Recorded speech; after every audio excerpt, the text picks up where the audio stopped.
Bon, merci d'être venus nombreux pour causer encore une fois de dessin astro.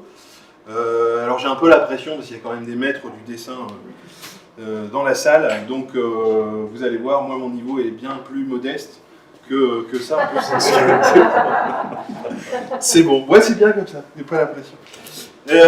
Et donc très spécifiquement, je vais vous parler du dessin des nébuleuses planétaires et encore plus spécifiquement du dessin des nébuleuses planétaires fait à Saint-Véran, superbe ciel, vous connaissez certainement au moins de réputation, et à Lille, vous connaissez aussi de réputation, mais pas pour l'astronomie. Bon. Alors c'est un exposé un peu patchwork, c'est une reprise d'un exposé que j'avais fait au NAT il y a quelques années. Bon, il n'y a pas eu beaucoup d'actualisation depuis, parce qu'il y a eu un confinement, pas beaucoup de missions d'observation non plus à Saint-Véran, ni même à l'Observatoire de Lille. Donc ceux qui avaient assisté à cette conférence à l'époque, vous reverrez des dessins, mais il n'y a rien d'actualisé. Donc c'est une conférence, je le disais, un peu patchwork, parce que ça va faire appel un peu d'histoire de l'astronomie, d'histoire de beaux instruments de l'astronomie en France. Ça va parler aussi d'un petit peu de matériel, quel matériel j'ai utilisé pour faire ces dessins de nébuleuses planétaires, et puis donc d'observation vraiment, des petits conseils, si jamais ça vous dit d'observer ces nébuleuses planétaires. Alors là, moi j'ai un peu de chance, c'est que j'ai pu participer à une dizaine de missions à l'Observatoire Astro-Queyras, à Saint-Véran, et j'ai aussi le bon trousseau de clés pour accéder à l'Observatoire de Lille, où il y a une belle lunette aussi, alors en plein centre-ville, je vais vous raconter tout ça. Et donc je me suis amusé à comparer les dessins que j'ai faits de nébuleuses planétaires, parce que ce sont des objets qui se prêtent bien à ces deux instruments historiques que sont le T62 à Saint-Véran et la lunette Jonker à l'Observatoire de Lille. Donc c'est un peu ça l'objet de mon exposé. L'Observatoire Astro-Queyras, dans un premier temps. Qui est déjà allé à Saint-Véran ici? Oui. Oh, pas tout le monde que ça, très bien. Vous allez découvrir, c'est un endroit sympathique. Saint-Véran, c'est dans les Hautes-Alpes, c'est à la même latitude qu'ici, plein est. C'est quand même l'observatoire à 2930 mètres d'altitude, c'est le plus haut observatoire astronomique d'Europe, accessible en plus aux astronomes amateurs. Et pour ceux qui ne sont pas familiers avec ce genre de cartes, ce sont des cartes de pollution lumineuse. Donc quand c'est blanc, quand c'est rouge, quand c'est violet, c'est pas bon. Et à l'inverse, quand c'est bleu, bleu sombre ou complètement noir, à l'inverse, c'est très bon. Donc vous voyez, Saint-Véran, c'est au niveau de l'étoile sur la droite. Donc c'est vraiment un ciel superbe. C'est l'un des meilleurs ciels de France, certainement.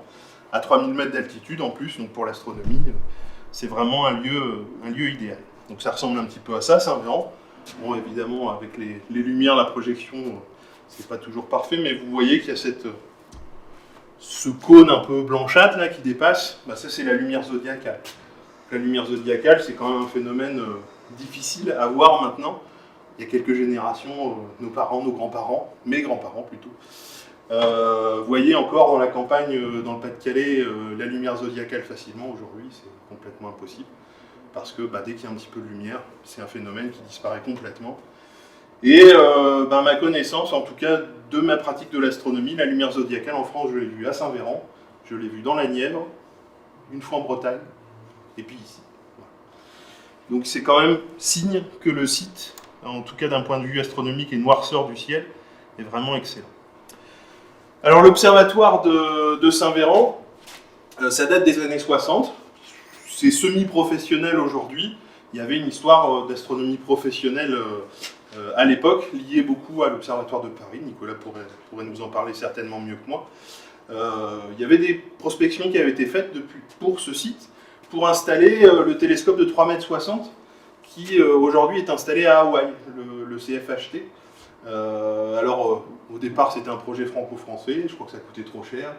Et ils se sont associés, les chercheurs français, à des Américains et des Canadiens. Et c'est pour ça que le télescope a été installé plutôt à Hawaï, plutôt que sur le site de Saint-Véran. Malgré tout, le site, il y avait quelques petits travaux qui avaient été faits, il y avait une petite base qui était déjà là, pour faire des mesures de qualité de ciel. Et donc, plutôt que de laisser à l'abandon ce site, on a passé quand même du temps à sélectionner cet endroit pour ses qualités astronomiques. Et on a fait de l'astronomie, on y a installé, entre 74 et 82, vous le voyez, un coronographe. Parce que, sur les documents de pub, aujourd'hui, l'Office de tourisme de Saint-Véran, c'est 300 nuits claires, 300 jours de soleil par an. Bon, à chaque fois que j'y vais, il fait moche. Pas tout à fait quand même, mais je fais partie des quelques jours où il y a des nuages à Saint-Véran.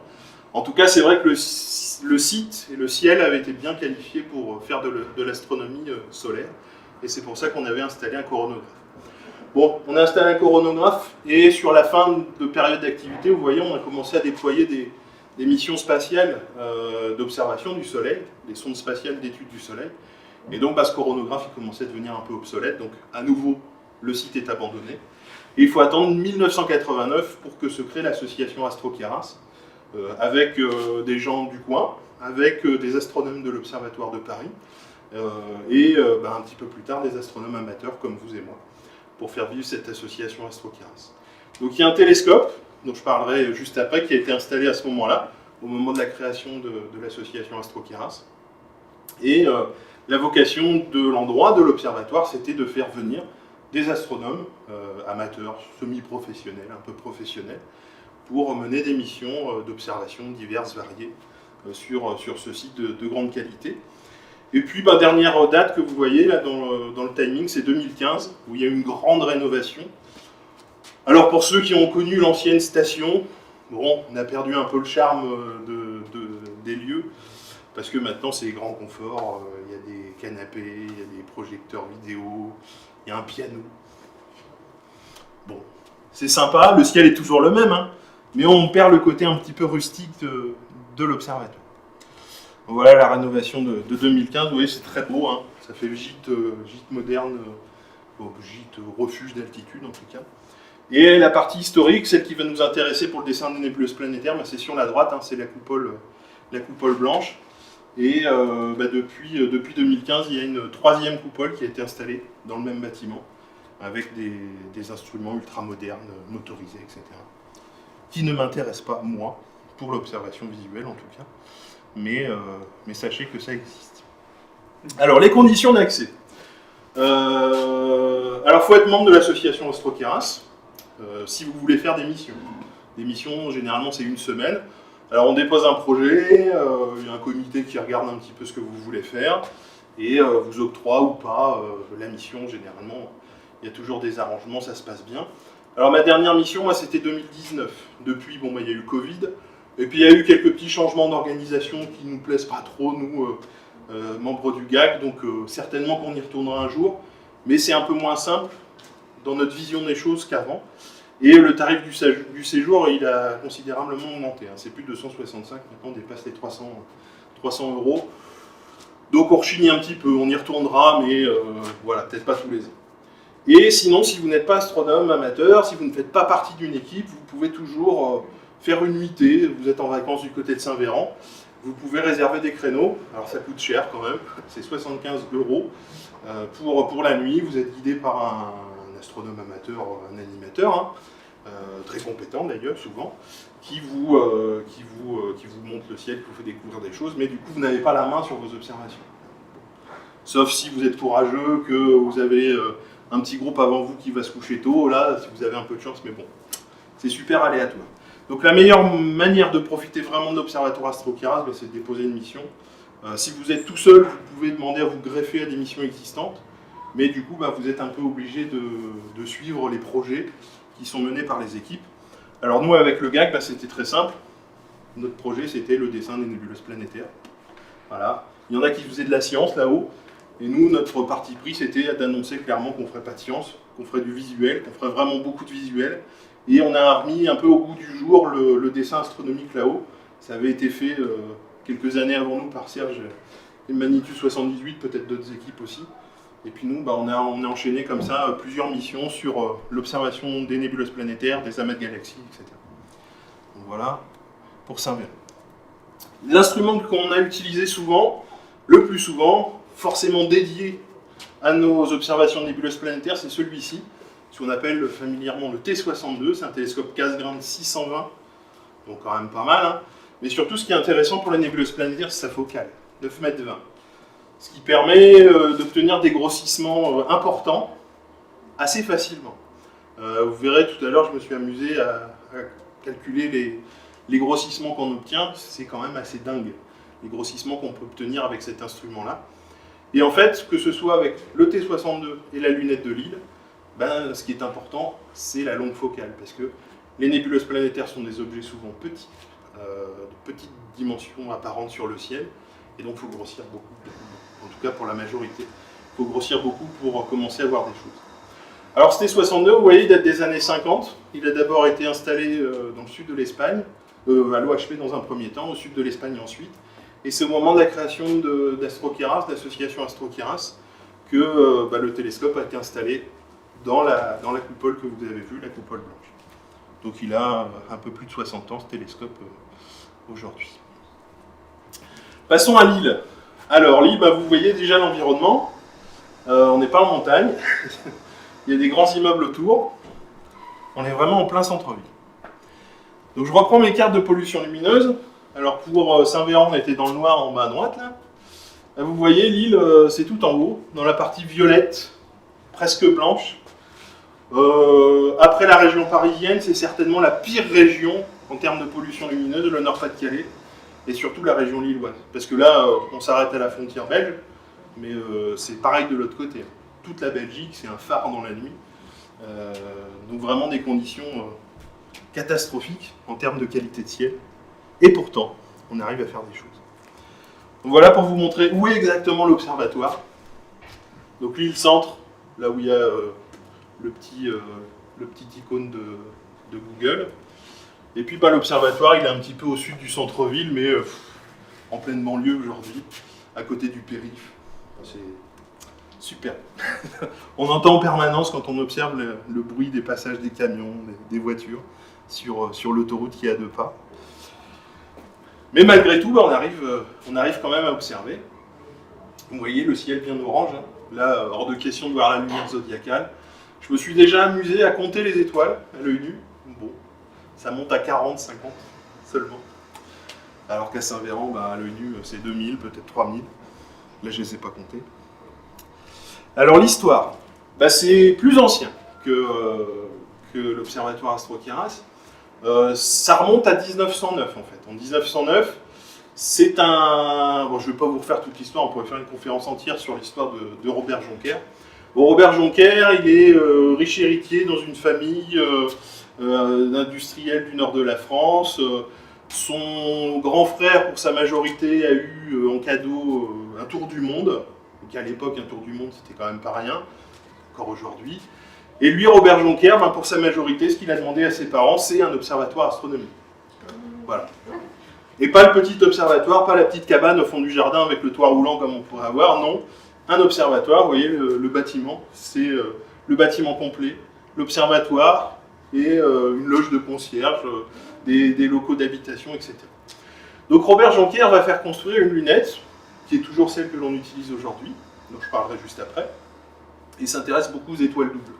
C'est un fanat d'étoiles doubles, c'est pour ça que la lunette a une longue focale, là aussi il faut grossir, pour dédoubler, pour faire des mesures d'étoiles doubles. Et Robert Joncker, après la Première Guerre mondiale, il a des soucis financiers, l'industrie familiale fait faillite, il est obligé de revendre tout son matériel, et il émigre du côté de Marseille.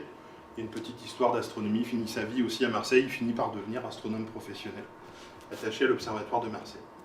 Bon, donc tout son matériel, il a en fait été revendu à l'université de Lille, qui va fonder un nouveau bâtiment, un nouvel observatoire, non plus à M, en banlieue de Lille, mais vraiment à Lille, pour être proche des locaux de l'université.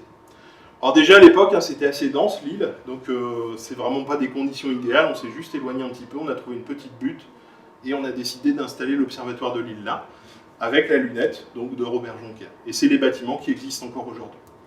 Donc ça tourne, beaucoup d'enseignement est fait à l'observatoire de Lille, il y a une longue tradition d'enseignement à l'observatoire de Lille. Il y a aussi beaucoup de liens encore aujourd'hui avec l'IMCCE, voilà, c'est beaucoup de matheux qui travaillent à l'observatoire de Lille. Mais c'est des matheux, c'est pas des observateurs. Donc en fait la lunette, elle est pas utilisée, quasiment pas utilisée. Et bien vite, un instrument qu'on n'utilise pas, vous savez, ça vieillit, ça prend la poussière, l'optique est dégueulasse, on ne fait plus rien avec. Et donc il faut la création d'une association. En 2004, l'association Joncker dont je suis aussi membre, alors pas à la création, hein, mais un petit peu plus tard, pour remettre tout ça en état. Et donc ils vont retaper un peu la coupole, surtout utiliser la lunette, retaper la lunette, et lancer des projets d'observation avec cette lunette. Alors pour y accéder, il faut être membre coopté de l'association Jonquière. La cotise n'est pas chère du tout, c'est vraiment symbolique. Mais bon, il faut avoir un intérêt vraiment pour l'histoire de l'observation à Lille, pour les étoiles doubles. Il y a beaucoup de retraités de l'université, il y a quand même quelques astronomes amateurs de la région du Nord-Pas-de-Calais. Parce que c'est pas un club d'astronomie comme on pourrait en trouver partout en France. Il y a vraiment ce côté patrimoine scientifique, faire des visites de l'observatoire pour les journées du patrimoine, etc. Bon. Et puis il y a le petit truc en plus, c'est d'être qualifié de membre observateur. Ça c'est validé par l'université de Lille, donc on est une petite dizaine à pouvoir aller quand on veut utiliser la lunette. Et donc dans ce cas-là, on amène les copains pour utiliser cet instrument. Et puis, si vous passez par là, il ne faut pas hésiter à nous solliciter, ne serait-ce que pour des visites. Mais si vous voulez observer, c'est pas simple. C'est vrai que pour le grand public, si on n'a pas ces liens ou ce bon trousseau de clés, c'est pas simple de pouvoir accéder à l'observatoire. Parce qu'on n'est pas chez nous, en fait. Ça dépend vraiment et de la mairie de Lille et de l'université, qui a parfois des difficultés à ouvrir la porte. Donc, il y a des portes ouvertes de temps en temps. Des portes ouvertes de l'université, où on fait des soirées d'observation. Maintenant, on a remis en place des premiers quartiers. Donc, tout l'automne, au début de l'hiver, on fait des premiers quartiers.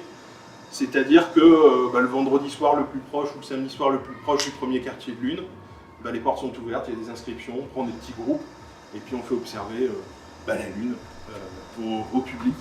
Il faut espérer qu'il fasse beau ce jour-là, parce que dans le nord, la météo, c'est pas Val-Drôme. Alors la lunette, donc cette fois-ci c'est plus un télescope, c'est bien une lunette, elle date de 1909, donc elle a plus de 100 ans maintenant cette lunette, 320 mm de diamètre et 6 mètres de focale, donc l'utilisation je l'évoquais juste avant, essentiellement à l'origine pour les étoiles doubles, mesurer les étoiles doubles, mais l'optique est bonne, alors sans chauvinisme aucun, parce qu'on a eu la chance avec les copains d'utiliser plusieurs lunettes historiques, et c'est vrai que celle-là, l'optique est très bonne, elle permet encore aujourd'hui de donner des images de Jupiter, de Saturne, de la Lune, vraiment assez fabuleuse. Encore une fois, quand les conditions s'y prêtent, il y a beaucoup de turbulences souvent à Lille, mais quand le ciel se stabilise, on peut vraiment pousser la lunette dans cette dernière tranchement. Alors, petite chose amusante, Robert Jonquière était donc observateur d'étoiles doubles.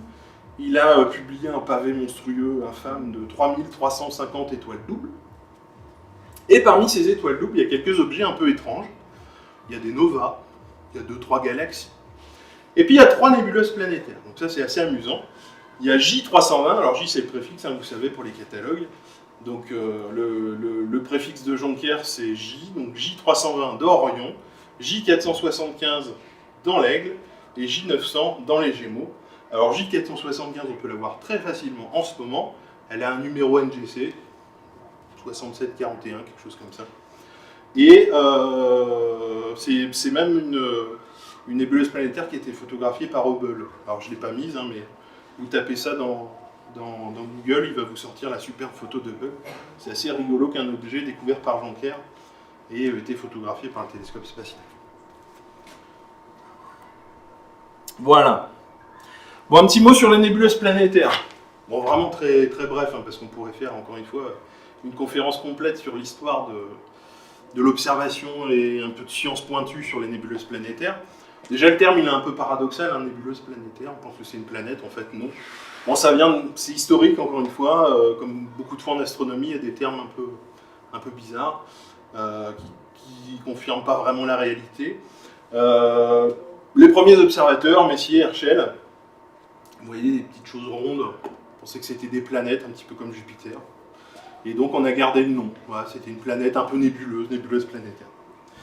Alors certainement que Messier était un des premiers à observer les nébuleuses planétaires, sans le savoir, ce fameux catalogue de Messier, les objets gênants.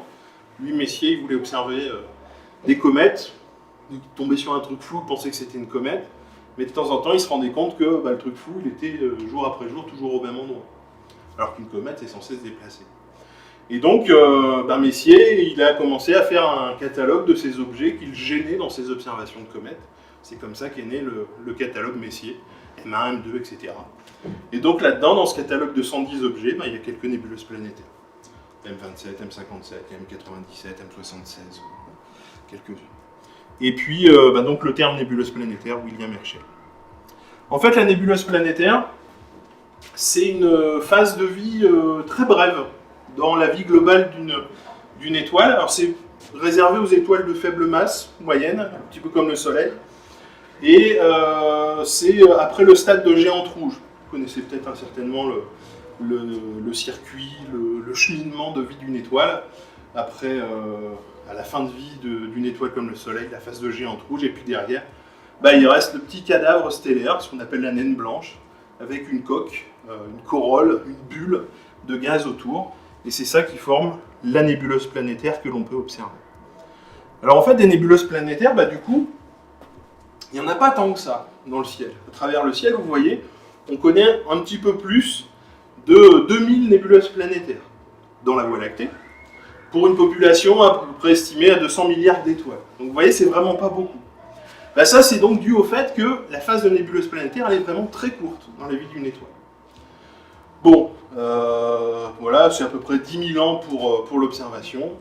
Et donc, vous avez un petit schéma qui explique grossièrement comment se forme une nébuleuse planétaire typique. Alors, il y a évidemment plein de types de nébuleuses planétaires différentes. Mais déjà, avec ce cheminement de pensée, cette bulle qui gonfle, le gaz qui part dans l'espace interstellaire, on peut déjà, en observant certaines nébuleuses planétaires, se rendre compte de où on en est. Bon, là, elle vient de se former. Ah tiens, elle est très dense. Ah, le halo, il est de plus en plus grand. Et puis il y a des nébuleuses planétaires, moi c'est celles qui m'intéressent le plus, mais qui sont les plus difficiles à voir, celles qui sont vraiment diluées sur le fond de ciel, comme IC 1295 là dans l'Écu, ou Jones 1 dans Pégase. Ça c'est des choses assez amusantes. Hop. Alors comment les classes ? Il y a plusieurs modes, c'est comme les galaxies, c'est comme les amas ouverts, c'est comme les amas globulaires.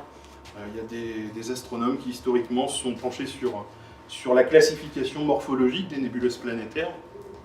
Et la première d'entre elles, ça vient de 1968, Khromov et Kohoutek. Alors Kohoutek, on le connaît bien dans le milieu des nébuleuses planétaires, il y a une autre classification à son nom. Et puis sur vos atlas, quand vous voyez PK, etc., le K c'est Kohoutek. P c'est Pérec, mais le K c'est Kohoutek. Donc là, la première classification, vous voyez, c'est simple. Celles qui sont rondes, celles qui sont un peu allongées, puis celles qui sont bizarres. Ils appellent bipolaires, mais celles qui sont bizarres, en fait. Ah voilà, j'en parlais, le catalogue PK. Donc vous voyez, 1036 nébuleuses planétaires recensées dans ce catalogue, dans un premier temps, ensuite 1759. Et les chiffres que vous voyez après le PK sont les coordonnées galactiques. Souvent, on regarde l'Atlas, on voit les coordonnées qu'on utilise généralement ascension droite déclinaison. Quand on voit que les NGC se décalent, ça paraît cohérent, mais les numéros des PK, c'est un peu bizarre, ça ne suit pas. En fait, c'est parce qu'on utilise les coordonnées galactiques. Donc on prend le centre de la galaxie comme référentiel, le plan de la galaxie comme référentiel, au-dessus, en dessous. Et donc on a la longitude galactique, la latitude galactique, qui sont données après le PK. Bon, c'est un petit truc à savoir, ça ne sert pas à grand-chose. Et puis une autre classification de ce monsieur qui respire la joie de vivre, franchement, Boris Vorontsov-Veliaminov. Et c'est celle que vous allez retrouver sur Stellarium, sur Carte du ciel. Vous tapez sur une nébuleuse planétaire, parfois vous avez des fiches d'identité avec des informations, et le type de la nébuleuse planétaire, vous l'avez là. Donc, je ne vais pas le détailler, mais type 1, aspect stellaire, ça veut dire que c'est très petit, c'est une nébuleuse planétaire toute jeune peut-être, ou alors elle est plus loin, on n'en voit pas grand-chose. Et puis voilà, grosso modo, ça s'étale, elle est de plus en plus grande, structure annulaire, les bizarroïdes en type 6. Voilà comment on classe. Bon, là, je me suis amusé à essayer de retrouver un peu tous les types de nébuleuses planétaires, parce qu'on en a finalement, avec les observations à Lille ou à Saint-Véran, on a dessiné vraiment beaucoup, et on a essayé de retrouver un peu différents types de nébuleuses planétaires. Alors, des fois, il y a des types qui s'additionnent. Ça, vous pouvez le voir aussi dans Carte du ciel ou Stellarium. On met plusieurs types. C'est pour ça qu'il y a le plus à chaque fois, pour certaines. On ne sait pas trop bien ranger. Comme souvent en astronomie, il y a des objets un peu limites. On ne sait pas si on les classe à gauche ou si on les classe à droite. Donc on met les deux types, c'est plus facile. Donc voilà pour les nébuleuses planétaires. On va revenir un petit peu à l'observation et je vais vous parler du matériel que j'utilise. Bon, c'est perso, hein, mais on peut y utiliser certainement d'autres choses. Alors j'ai une gamme d'Ethos, ça marche bien, parce que, comme je le disais, avec le T62 ou avec la lunette de Lille, on grossit déjà nativement beaucoup. La focale est longue, et donc il faut des oculaires grand champ, c'est quand même pas mal d'avoir des oculaires grand champ pour réussir à choper une étoile ou deux dans le champ pour aider à faire la mise au point. Vous avez quelque chose de flou, quand c'est pas mal turbulent, c'était le cas avant-hier, des nébuleuses planétaires, en fait j'en voyais partout. Hein. Les étoiles n'étaient pas ponctuelles, voilà, donc c'était une horreur. Mais avec les Ethos, ça permet justement d'avoir souvent une étoile dans le champ et d'aider à la mise au point. Donc vous voyez les grossissements utilisés, c'est quand même pas mal. À Lille, il m'est arrivé de monter jusqu'à 1500 fois. Alors là, c'est arrivé qu'une fois. Et le plus dingue, c'est à Saint-Véran, avec l'Ethos 8, une barlow 2 fois, 2300. Sur l'œil de chat, à chaque fois. Donc ça c'est... Mais encore une fois, il faut des conditions bonnes. Il faut que la turbulence soit zéro, parce que là on se retrouve presque dans les conditions d'observation planétaire. Il faut un ciel sans turbulence, parce qu'il y a des grossissements comme ça. Les fins détails des nébuleuses planétaires, ils sont complètement noyés dans la turbulence. Alors quelques filtres importants aussi, les filtres interférentiels. Des fois, c'est simplement pour identifier la nébuleuse planétaire. Il faut couper les étoiles du champ, couper leur lumière, et seulement la lumière de la nébuleuse reste visible. Alors, souvent, j'utilise filtre CLS, filtre O3, et ça donne ce genre de choses. Alors, je vais faire un blink. Bon, c'est de la triche. Hein. Vous voyez, ça c'est sans filtre, ça c'est avec filtre. On a l'impression que ça éteint les étoiles et ça laisse la nébuleuse. Mais c'est de la triche. Mais ça marche. Bon, très anecdotique, le filtrage bêta. Je vous avoue que je l'ai fait une ou deux fois pour m'amuser. Là, c'est l'inverse. Ça casse la nébuleuse et ça permet de faire ressortir la naine blanche. Alors, sur certaines nébuleuses, je disais dans les commentaires, on peut voir la naine blanche, je ne la voyais pas. Et on met le filtrage bêta et là, on peut voir la naine blanche qui souvent est noyée près de la zone centrale de la nébuleuse planétaire. Mais esthétiquement, ça n'apporte rien, hein, c'est juste pour s'amuser. Excusez-moi, ça c'est le détail pour la tête de cheval, par exemple. Ouais. Tête de cheval, la nébuleuse du cocon, en ce moment, on peut l'observer avec ça. Ouais. Bon, le matériel pour dessiner. Ça, c'est le matériel le plus cher. Un stylo, un critérium, un pastel sec, un peu de gouache. Ça dépend comment, il y a plein de techniques de dessin. Hein. Moi, je m'emmerde pas, c'est du papier imprimante, c'est un critérium, je fais mon croquis comme ça. Et puis, je remets au propre, c'est vrai, souvent sur du canson noir, avec du pastel sec pour les nébulosités, et puis une aiguille pointée dans la gouache pour les étoiles. Ça permet, en tournant un peu, de faire des magnitudes d'étoiles un petit peu plus importantes. Évidemment, éclairage rouge. Enfin, je dis évidemment, on en parlait hier, Serge commence à dessiner avec de la lumière blanche. Moi, pour l'instant, je reste à la lumière rouge, que ce soit à Lille ou Saint-Véran, hein, évidemment. Tes yeux s'habituent. Alors, il y a certaines nébuleuses planétaires, surtout celles qui sont vraiment très étendues. Faut vraiment un œil habitué à l'obscurité, hein, parce que c'est souvent assez délicat de détecter des faibles volutes nébuleuses sur le fond de ciel. Bon, quelques conseils, hein, mais vous voyez, hein, des nébuleuses planétaires, il y en a 2000, alors toutes ne sont pas observables, il y en a une partie dans l'hémisphère sud, mais il y en a quand même beaucoup de très sympas à voir chez nous. Bon, les plus brillantes, voilà celles que j'ai listées, un M57 dans la Lyre, bien sûr, on commence souvent par celle-là. Parfois on l'oublie, NGC 6543, l'œil de chat, le fameux œil de chat, dans la constellation du Dragon. Et celle-là, on peut pousser les grossissements. Hein. C'est suffisamment lumineux, suffisamment contrasté pour encaisser des grossissements importants. Et puis NGC 7009, ça c'est dans le Verseau, c'est bien visible, j'ai observé hier aussi. La nébuleuse Saturne, un ovale avec la naine blanche centrale, et puis deux petites excroissances qui font penser à l'anneau de Saturne. Donc c'est assez sympa. Pour les plus larges, bah là évidemment pour les plus larges j'ai oublié complètement l'île, hein, c'est ce que je disais juste avant, il faut vraiment un ciel noir. C'est très difficile à l'île d'observer les plus dilués, donc je me concentre là-bas sur les plus petites, les plus brillantes et les plus contrastées. Mais à Saint-Véran, bah, voilà ce qu'on arrive à avoir. Sur M27, des détails, sur NGC 246 à la nébuleuse du Crâne, c'est dans la Baleine, c'est visible en fin de nuit en ce moment aussi. IC 1295, alors ça c'est dans les l'écu. Et c'est visible, bah, pareil en ce moment, mais en pleine Voie lactée, c'est pas simple. Mais là, il faut filtrer pour réussir à voir cette nébuleuse planétaire. Et puis, bah, Helix, elle fait partie. Alors, j'ai réussi à la revoir avec le T62, mais franchement, c'est pas beau, c'est tellement grand. Ça fait partie des nébuleuses planétaires les plus proches de nous, donc elle nous apparaît très très grande. Et bah, la plus belle vision, c'est finalement dans un 400.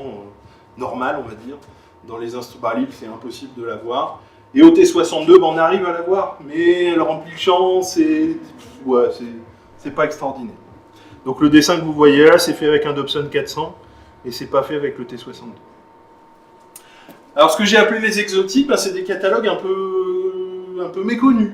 Et on aime bien aller piocher là-dedans, dans ces catalogues méconnus. Donc NGC, IC, on connaît, les PK, on connaît.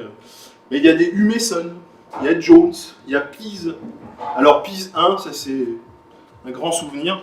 Pise 1, c'est une nébuleuse planétaire qui se trouve à l'intérieur de l'amas M15, l'amas globulaire dans Pégase.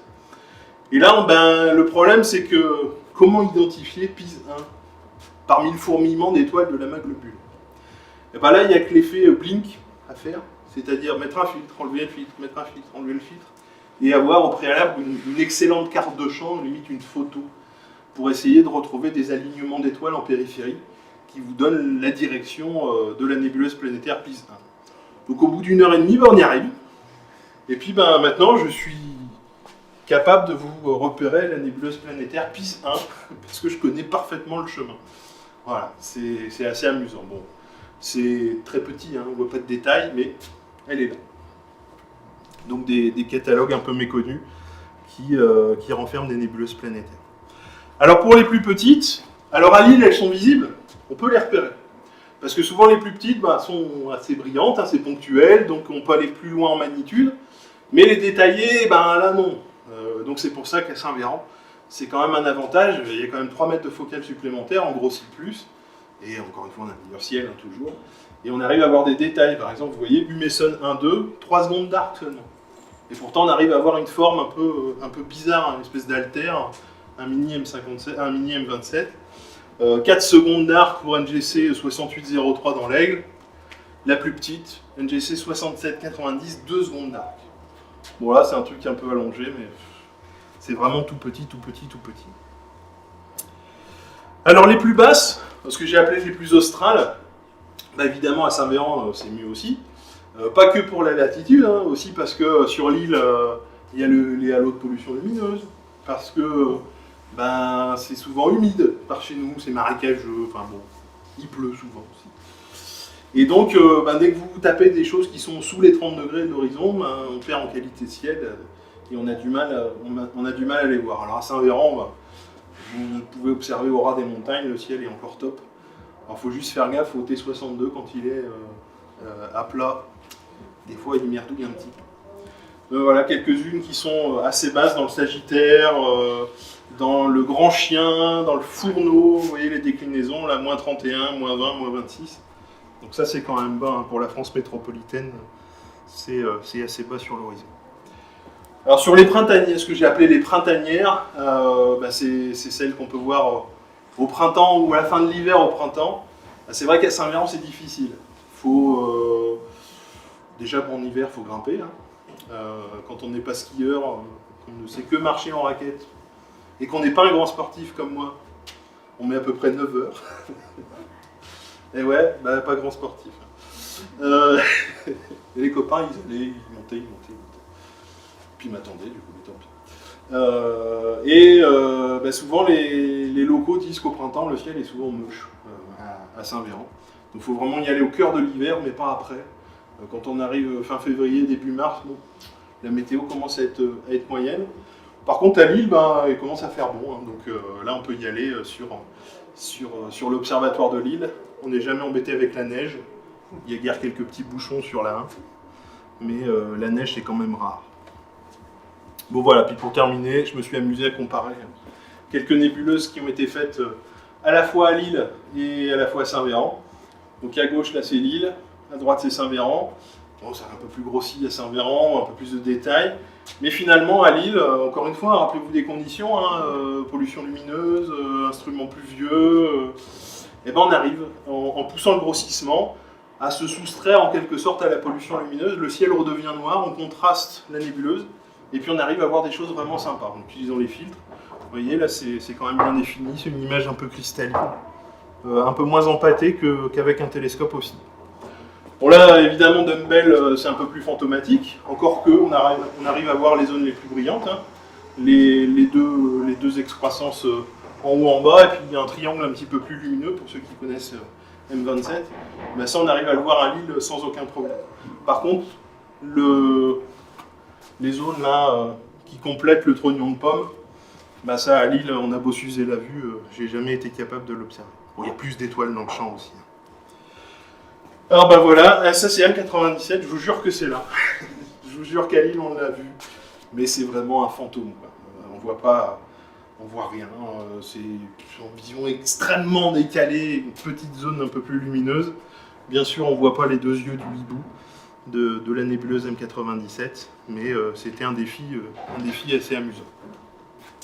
Alors Blue Snowball, ça c'est une bien connue qu'on peut voir aussi en ce moment, au milieu de nuit. Avec un beau fer à cheval à l'intérieur. Donc ce fer à cheval, on le retrouve à Lille sans aucun problème. C'est toujours un petit peu plus petit. À Lille, j'ai pas vu la nébuleuse, la naine blanche centrale. Par contre, à Saint-Véran, c'est évident. Mais vous voyez la forme globale avec la lunette de Lille, on arrive à l'observer sans trop de soucis. L'œil de chat, même chose. Hein. On voit beaucoup de choses à Lille. On en voit encore un petit peu plus à Saint-Véran. Et même à Saint-Véran, alors pour ceux qui ont en tête l'image de la nébuleuse de l'œil de chat, il y a la partie centrale très brillante et très contrastée, qui a une corolle aussi autour, très étendue. Et dans cette corolle, il y a une zone un petit peu plus dense, un petit peu plus brillante, qu'on arrive à voir à Saint-Véran. À Lille, bien sûr, connu. Voilà. Bon, pour conclure, alors moi je fais partie des privilégiés, encore une fois, d'avoir pu utiliser ces deux instruments, historiques, quand même exceptionnels. Bien sûr, à Saint-Véran, c'est beaucoup mieux pour observer les nébuleuses planétaires, mais Saint-Véran, c'est loin de chez moi. On ne peut pas y aller aussi facilement qu'à l'observatoire de Lille. Mais je suis quand même étonné, alors là, c'est du chauvinisme. Hein. C'est avec la lunette de Lille, le ciel n'est pas bon, mais on arrive quand même à faire des choses. Souvent, les anciens qui utilisaient la lunette de Lille disaient « Ah oui, pour la Lune, pour les planètes, c'est super. » Puis ça s'arrête là. Et quand je suis arrivé dans l'association avec quelques copains, Michel notamment, on a dit on va quand même essayer en ciel profond. On va quand même essayer sur certaines cibles. Alors les galaxies, bien sûr, on oublie, c'est trop vaporeux, c'est pas assez brillant, pas assez contrasté, mais par contre, les nébuleuses planétaires, finalement, on se rend compte que la lunette, Jonquière, est un instrument parfaitement adapté aux nébuleuses planétaires. Donc les anciens, ils étaient bien contents qu'on leur montre des observations, des dessins de nébuleuses planétaires, parce que ça leur était jamais venu à l'esprit d'observer ce type d'objet. Donc rien que pour ça, on est assez content de montrer qu'en ville, à Lille, au milieu d'une des plus grandes villes de France, on est quand même capable de faire des observations de ciel profond. Et de qualité en plus. Alors si vous ne connaissez pas ces deux sites, je vous invite à aller sur le site du GAC, astrogac.fr. Il y a un onglet production, et vous avez des visites virtuelles. Alors si vous avez un casque, c'est d'autant plus sympa. On s'est amusé à faire des visites virtuelles, des All Sky de ces deux observatoires. Vous pouvez vous balader dans différents endroits, dans différentes coupoles. À Saint-Véran, il y a même une vue du pic, il y a des vues nocturnes. Et puis à Lille, c'est pareil.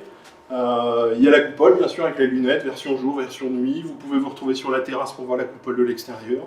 Il y a la visite des ateliers, de la salle de cours, parce que c'est encore un lieu d'enseignement. Donc vous pouvez aller vous amuser. Il n'y a pas besoin le casque, c'est plus sympa, mais rien qu'avec un ordinateur, vous pouvez voir à quoi ça ressemble quand même. La Bible, Astrodessin. mon maître, ici présent. Si vous voulez en savoir plus sur le dessin astro, évidemment, achetez ce bouquin. Il y a des beaux dessins de nébuleuses planétaires qui font envie à l'intérieur. Et puis, en ce qui concerne le GAC et moi, on a quand même publié beaucoup de choses, que ce soit sur l'Observatoire de Lille, que ce soit sur l'Observatoire Astro-Queyras, sur le dessin des nébuleuses planétaires. Donc ça, c'est à lire gratos et à télécharger gratos aussi sur le site du GAC. C'est une revue qu'on publie depuis un petit moment maintenant qui s'appelle La Porte des Étoiles. Et donc là-dedans, on raconte beaucoup de choses. Et parmi tous ces articles, vous avez des choses sur ce dont je viens de parler aujourd'hui. Voilà, je vous remercie de votre attention. Et je suis à votre disposition si vous avez des questions. Merci.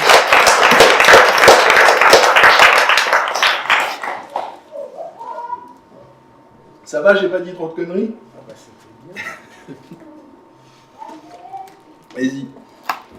On a vu le matériel, Ouais. crayon, Ouais. gouache. Ouais. Question à l'œil, que ce soit à Lille ou à Saint-Véran, qu'en est-il des couleurs?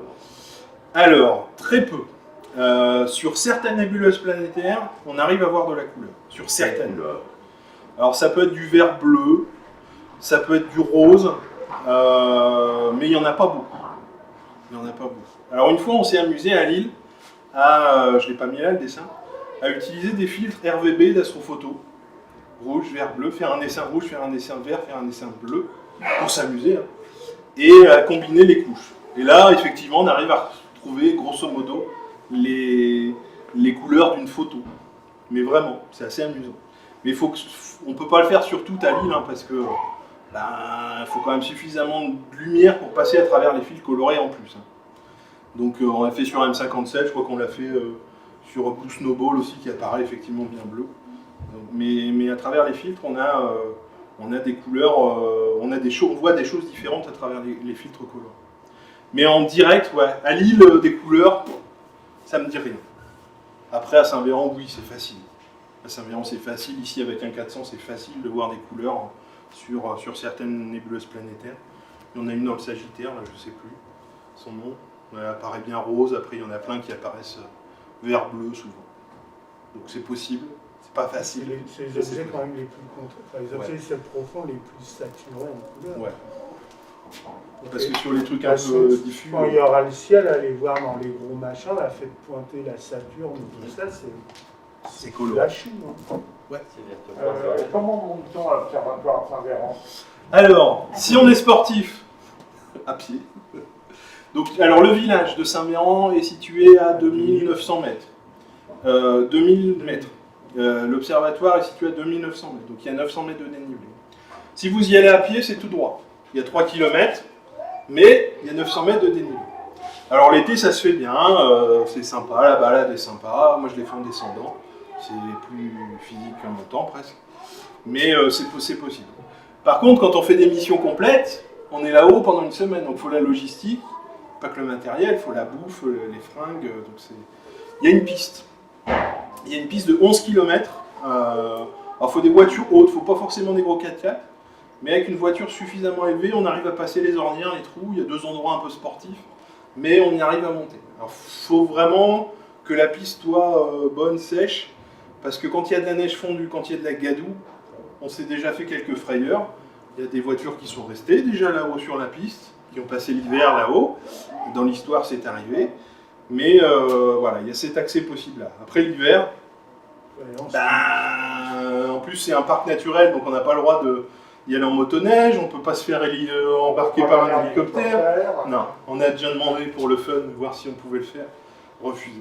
C'est vraiment réservé aux urgences, comme c'est super contrôlé. Et ceux qui savent faire du ski, il y a un téléski qui monte jusque les 2 tiers du parcours, on va dire. On reste dans la partie civilisée, les pistes de ski de Saint-Véran de la station, sur les 2 tiers du parcours. Puis après, c'est du hors-piste. Mais là, vraiment, on a un copain qui s'est amusé à faire la photo depuis le même endroit en été et en hiver. En hiver avec la neige, en été sans la neige. Et il y a des endroits où on voit nos traces, on est passé dans la neige, on est vraiment à 2 mètres, mais du précipice. Donc il faut vraiment quelqu'un qui connaisse le chemin, qui connaisse l'endroit pour tracer la piste et suivre la piste. Il ne faut pas y aller comme ça à l'aventure. Il y en a qui ont eu des frayeurs déjà, qui disent « Oh non, on n'a pas besoin de guide, ça va aller, on va monter ». Eh ben ils sont redescendus, hein. Ils n'ont pas vu l'observatoire. Donc c'est quand même de la haute montagne, qui plus est pour nous du Pas-de-Calais, où les sommets c'est les terris. Donc de la neige on n'en voit pas beaucoup. Donc en hiver, ouais, c'est une aventure, il faut faire gaffe en hiver. L'été ça va, c'est facile, il faut une bonne bagnole, on frotte un peu, mais ça passe. Le ciel est bon l'hiver. Et le ciel est fou. Lumière zodiacale en hiver.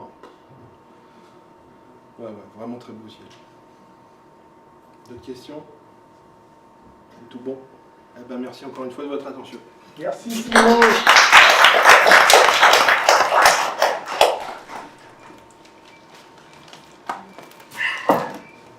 Ben voilà.